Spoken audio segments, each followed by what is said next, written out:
Hey, it's Webz here again with another Hearthstone deck video. So this time let's scramble some eggs with Shadow Priest. The idea behind this deck is to use a bunch of cards that have draw power to give you feel for Gandling in order to turn those minions into 4/4 units which will swarm the field and do a bunch of damage to your opponent. To do this we're running minions like Desk Imp, Murloc Tiny Fin, and Nerubian Egg to give either free minions for 4/4s or 2/4/4s for the price of one unit. For mulligans, you usually want to keep some sort of draw power in your hand so you can easily refill your hand due to the fact that this is really an aggro deck and it should be treated as such. The combination of Void Touch Attendant and some of the zero cost units can actually be very devastating for the opponent. Most people won't actually deal with the zero cost units on turn one because they're not really worried about a 1/1 on board.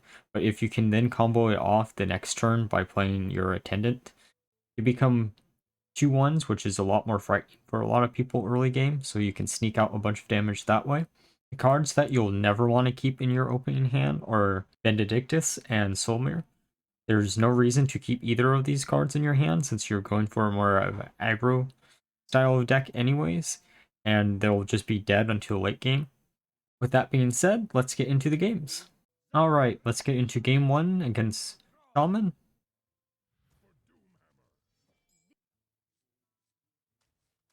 We're going to mulligan the 2 horrors away since we don't have enough low cost minions to buff up yet.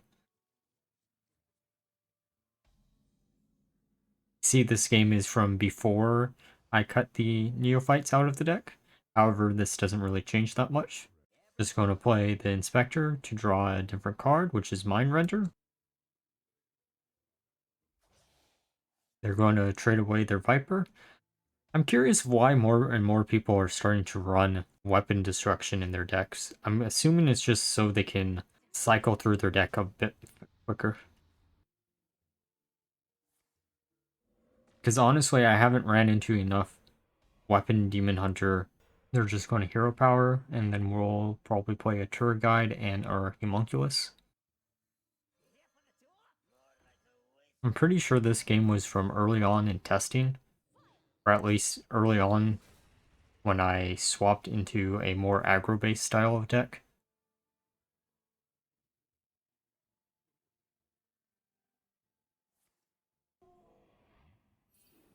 They're gonna play their feral spirits. We'll play the tradable merchant and our attendant. We honestly probably shouldn't have played the attendant this turn, but oh well. They're going to play a Death's Hand occultist.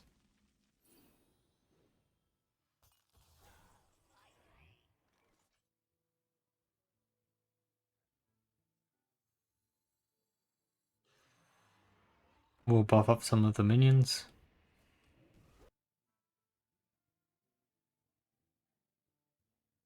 Here they have a huge card advantage in their hand, however, we can just steal their hand next turn. And they're going to trade away another Viper, which is weird. We'll just play the Imp and then swap hands.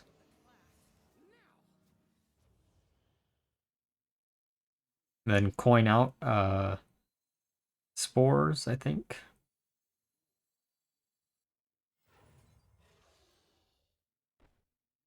Yeah. That's the... We'd have to clear our board twice in order to win.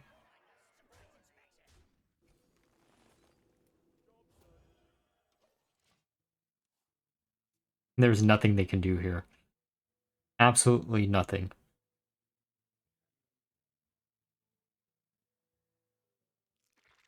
It drew into an egg, which is horrible for them. And we just win the game right here. This feels like a cheap way to win the game, but that's how we won. Alright, time for game 2 against Paladin. This time I'm pretty sure this is a more accurate representation of the end list. Especially by looking at which cards are in this opening hand. We're going to keep Call of the Grave and the Peasant, since there's nothing that Paladin can actually do against a Peasant.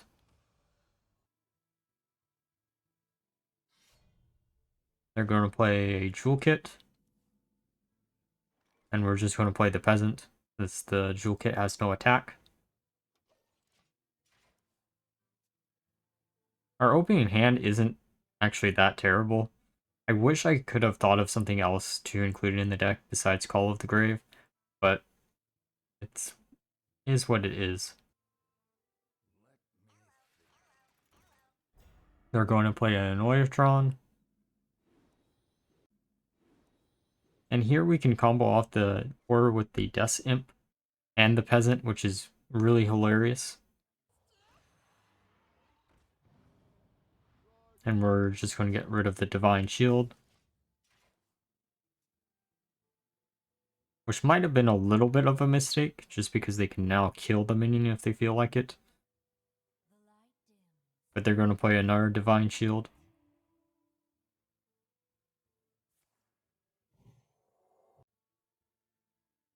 And they're going to attack base, which is weird. We're going to coin out the Call of the Grave, grab a Loot Hoarder in order to draw a card. You get Mind Render, which is funny.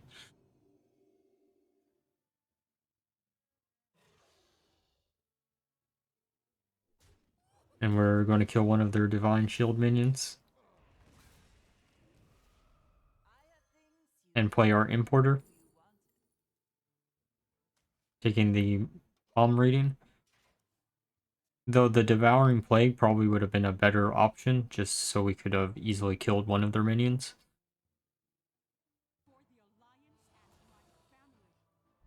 They played Cradle.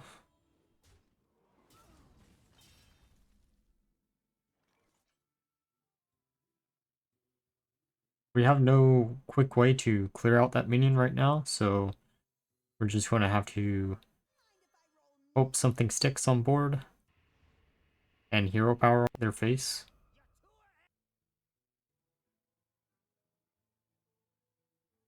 Hopefully next turn they don't kill our minions, thus we can kill their minion. But given the number of cards that they have in their hand, I'm assuming they don't have that many spells. And to be honest, we're only really missing like a Gandling in order to combo out for a big swing turn. And they play a Taunt Divine Shield, which is frustrating. And they give it Blessing of Authority, which is even more frustrating. Here we're just hoping for literally anything. We're going to heal up a little bit and grab the shard, which will silence both of their minions. And we can just go face. We're at a much better card advantage than they are right now. Especially because even though we only have 6 cards in hand, we really have 8 because of the Raised Dead. The Battleground Battlemaster is going to be a problem. We need to kill that this turn or we're probably dead.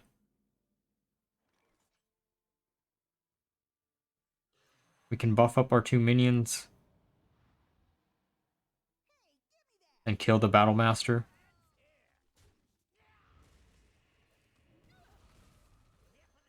Play a Tour Guide in order to get a free hero power next turn and play the Tiny Fin. They're going to play Overlord.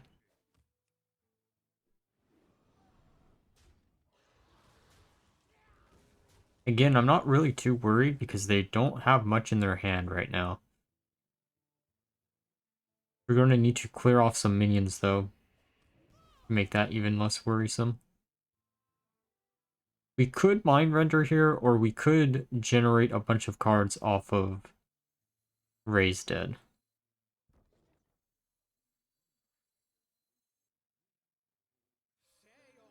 So we're going to Mind Render here, and then take their Blade Master to board clear them a bit. Though we did give them Raised Dead, which could be a problem. to be honest. Hopefully it won't come up, right? Right? Or hopefully they won't remember that it won't give them the minions if they don't use the cards this turn. They're going to play Peasant, which is fine. Come on, play a Raised Dead. It'd be funny. There we go. They get another Ronin, which is fine. And they're going to play a Reader, which is also fine. So now we get to see what minion they give us. And they give us a Battle Master, which is terrible, terrible news for them. And we still have a Raised Dead. I'm going to play the Blade Master again, and then buff it up, and board clear.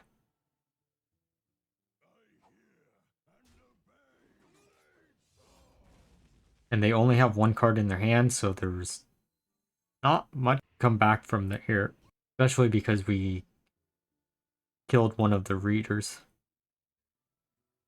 I don't know if it's just because they drew bad, or they're playing some bad variant of hand buff, but it feels like this deck isn't as strong as it was. And it only got really one card nerfed in it, and it shouldn't be feeling that much weaker than it is. And we get a Gandling. Now we get to see how this combo's off.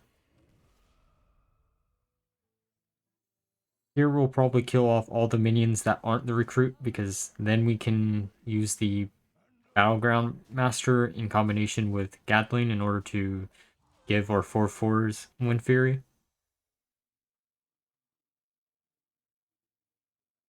Maybe Battle Master would have been a good card to include in this deck, given the fact that we're running Gandling. But I didn't want to go overboard with that synergy, to be honest. And I'm already kind of borderline. And we get a Desk Imp, which is great. We play a Reader with me forgetting that the Reader is going to instantly get murdered. Sometimes you make mistakes, and it doesn't really matter that much here. If I wanted to draw the cards, I should have played the Reader before I played the Gandling, but oh well. Here, this is just going to be a slow, painful death for them. Because sure, they can keep playing their minions down that they keep drawing into, but eventually they'll just run out of resources. And at this point, I would have actually given up if I was them.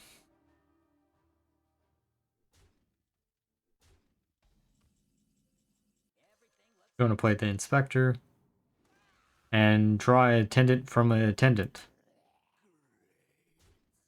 I always hate when that happens.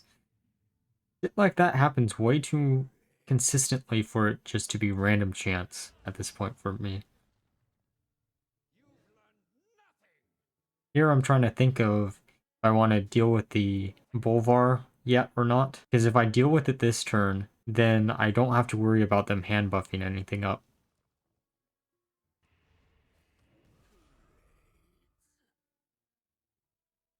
Going to attack once into face and then kill the Bolvar. And then we're just going to attack with the Battle Master. I wish before I had destroyed my Gandling, I would have played the egg so we could have got 2 4/4s. But we don't really need that in this position. And they keep getting lucky with drawing into the pack mules, which stalls out this game for another turn. We get a Traveling Merchant. We're actually getting pretty low on HP too. So we're going to kill both of the mules with our student, then kill the recruit, and then play our attendant.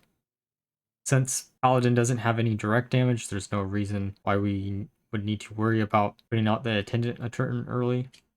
Sure, they might have some weapon, but it's unlikely they can do 7 damage in one turn.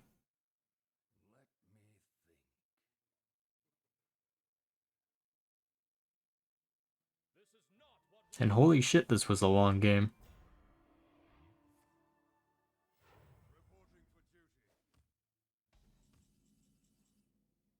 And now we get in our Tiny Fin. We'll proc the shield. Then just attack base. And win the game. Alright, now that we're through the games, let's discuss how well the deck did and my general thought process of building the deck. Overall, the deck didn't perform terribly, which is good news, but at the same time, as an archetype Shadow Priest, kinda is disappointing. A lot of the cards that came out with this most recent set that supported Shadow Priest are just not playable because they're missing maybe one or two more cards. And since because Shadow Priest's hero power is basically a better mage hero power slash hunter hero power, the deck will probably always be bundled into an aggro style of deck, which is kind of disappointing to me. The one thing I am happy about with this deck is I finally found a home for Gandling. I have tried to make this card be usable in so many decks since this came out. There's a bunch of cards that exist in current standard that are seeing some play that never saw play any time before due to this most recent set, which is great because it allows me to experiment more with some of my old favorite cards that were either too slow or didn't have enough payoff or enough support to support them. Gatling in this deck combos off all the low cost minions that you run in the deck. Can refill your hand pretty easily with all the cards that draw you extra cards in your hand, and you can also just get free 4/4s whenever you Gatling into some Death Imps or Tiny Fins, or even at Nerubian Egg you get 2 4/4s instead of 1, and there's not many board clears being ran right now that can deal with 4/4 units. Since anything that does more is usually too high of a cost for any current deck to run in it, including cards like Soulmere. Which gets me on to the next part of the discussion, which are cards that were awkward in the deck. Soulmere was probably one of the most awkward cards just because of its high cost, along with Call of the Grave.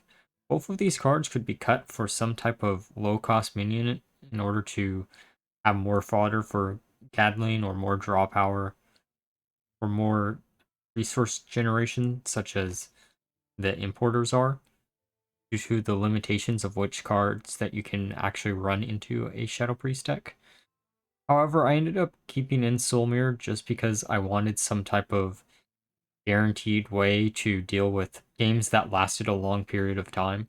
However, most of the time you didn't necessarily need it, and it was just a dead 7 drop in your hand. So I would consider cutting it out of the deck. With that being said, one of the most devastating cards in this deck for your opponent to deal with is Mindrender. Honestly, this card is broken. In an aggro deck, it allows you to just basically skip your opponent's turn and steal all their resources that they would use to board clear your minions, thus giving you a pseudo Wind Fury on each one of your individual minions. It also allows you to steal big threats out of their hands, such as quest rewards or some other type of big minion, which is insane. This card has slowly become one of my favorite cards to include in any type of free deck. Sure, it can be dead a lot of the time, but at the same time, in a deck like this where you're emptying out your hand consistently enough, and there's only one card in this deck that your opponent could draw into that would be devastating to your board of small minions, which is Soulmere itself.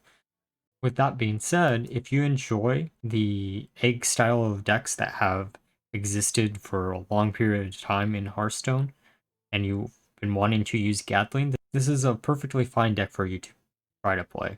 And if you enjoyed the video, please leave a comment down below, like and subscribe, and until next time, bye bye.